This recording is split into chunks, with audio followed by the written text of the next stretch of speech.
What is going on, ladies and gentlefish of the courtroom? This is the Croc to bring you a Game Boy Color Gold Silver Crystal Wi-Fi battle versus Juan. This is actually a really intense match with some surprising twists and turns, so I hope you guys enjoy the match. Rate, comment, subscribe at the end of the match, like the video, and let me know what you think, and give me some feedback. So we'll talk after the battle. Here we go. Alright guys, let's get right into this battle. Juan is going to be leading with his Steelbug, his Fortress. I'll be leading with Clavier Gavin, my first witness in this trial, who is going to go straight for the Fire Punch, just in case he wants to set up spikes and stay in and death fodder his Fortress. I don't know if he had anything better to take the Fire Punch immediately, or if he knew Gavin may not have it.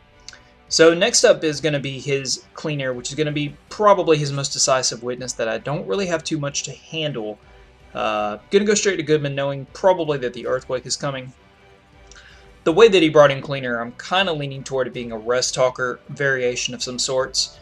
If it is a Rest Talker variation, however, one of my other Pokemon counter it pretty much completely.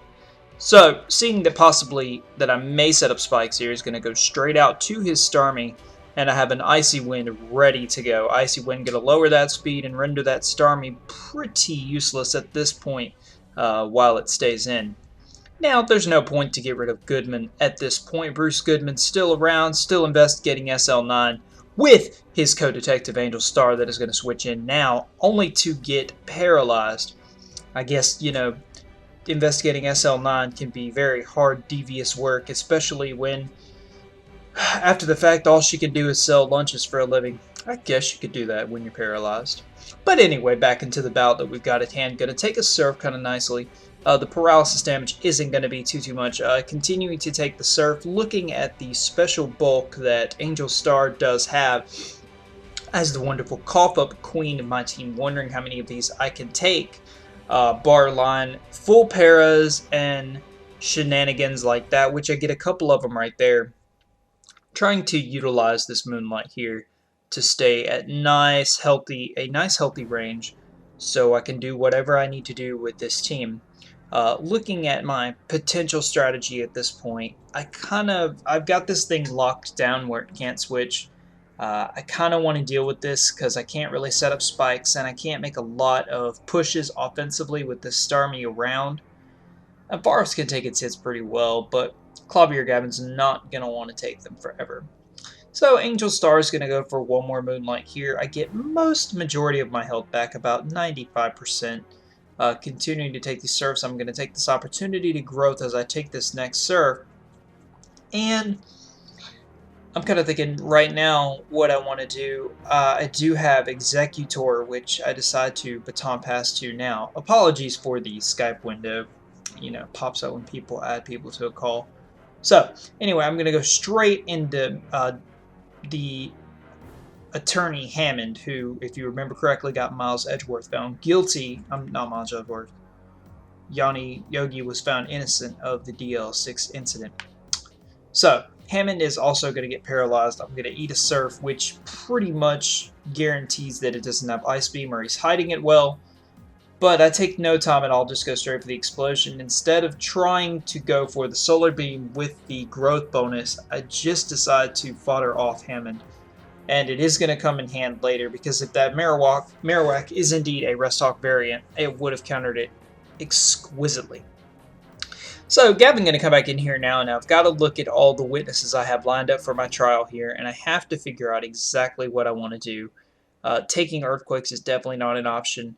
I just decide to, on the whim, go for the Dynamic Punch. I get a unfortunate crit for my opponent, and it is going to confuse him, allowing Marowak to hit itself a Confusion. Now, it was kind of my saving grace to get this thing paralyzed, because honestly, I don't have much to take it, especially if my Cloyster goes down.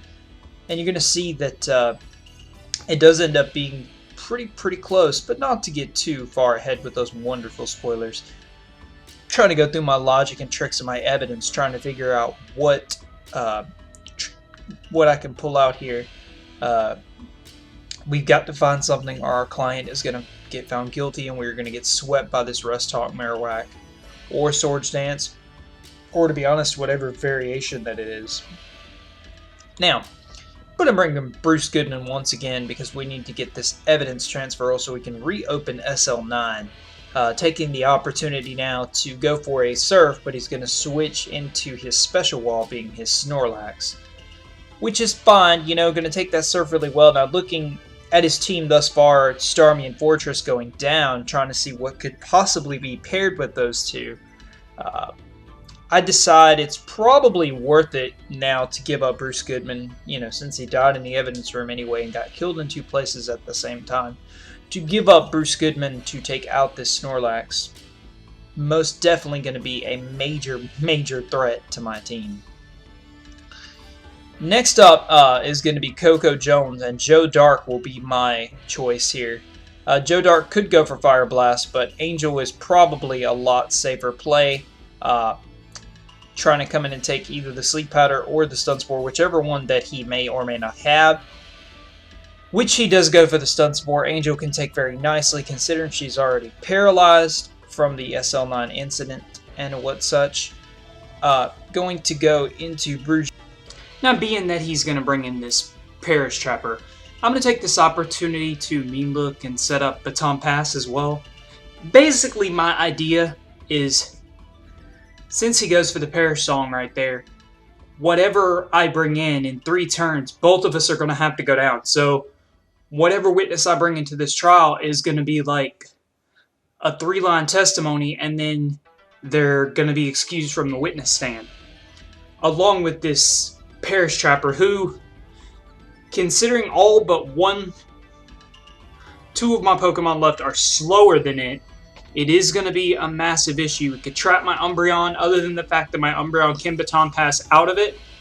But I can't really hurt anything with it unless I go into Typhlosion, and I really don't want to deal with the whole Perish trapping thing with Typhlosion, because that could go badly with the double protect. So not even going to waste any time with that. Just going to continue playing the safe Thunderbolt, because it really doesn't matter. Perish Count's going to go down to 0, and both witnesses are going to be excused. So we have a 3-2 match right now, and he has the Marowak that is still continually being an issue now. Trying to see how much HP I have left, and what I'm going to do now is I'm going to take a trick that A-Star the Third taught me, and I'm going to use Baton Pass.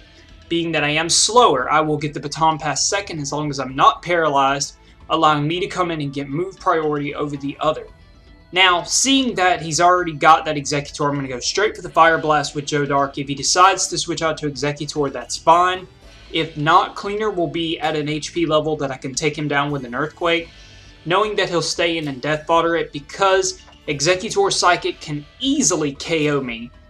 And what he doesn't know is my last Pokemon, which you will see here in just a couple of minutes with my cool special effect. And he's going to go into Coco Jones, and unfortunately this battle is going to get cut off here in a couple of turns, but that's okay. He goes for the Hidden Power. I'm not really sure what Hidden Power that is, but Fire Blast's going to go off here. Does do a pretty significant amount to Executor.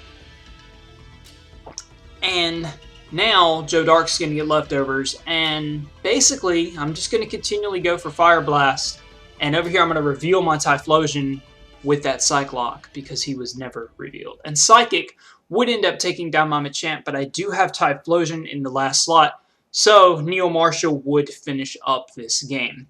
Couple small things. Please leave your feedback on my layout. I do have some new things going on with it. It was surprisingly made by someone. Someone gave it to me on Skype, and I wasn't expecting it. So thank you to Hydreigon Master for that. Thank you guys for watching. Hope you enjoyed the battle. And hope you guys have enjoyed Pokemon Mosh Pit and Mosh Pit Beta coming back. Thank you, and this is the Croc signing out. Rate, comment, subscribe, thumbs up, peace out, objection, and find the computer room.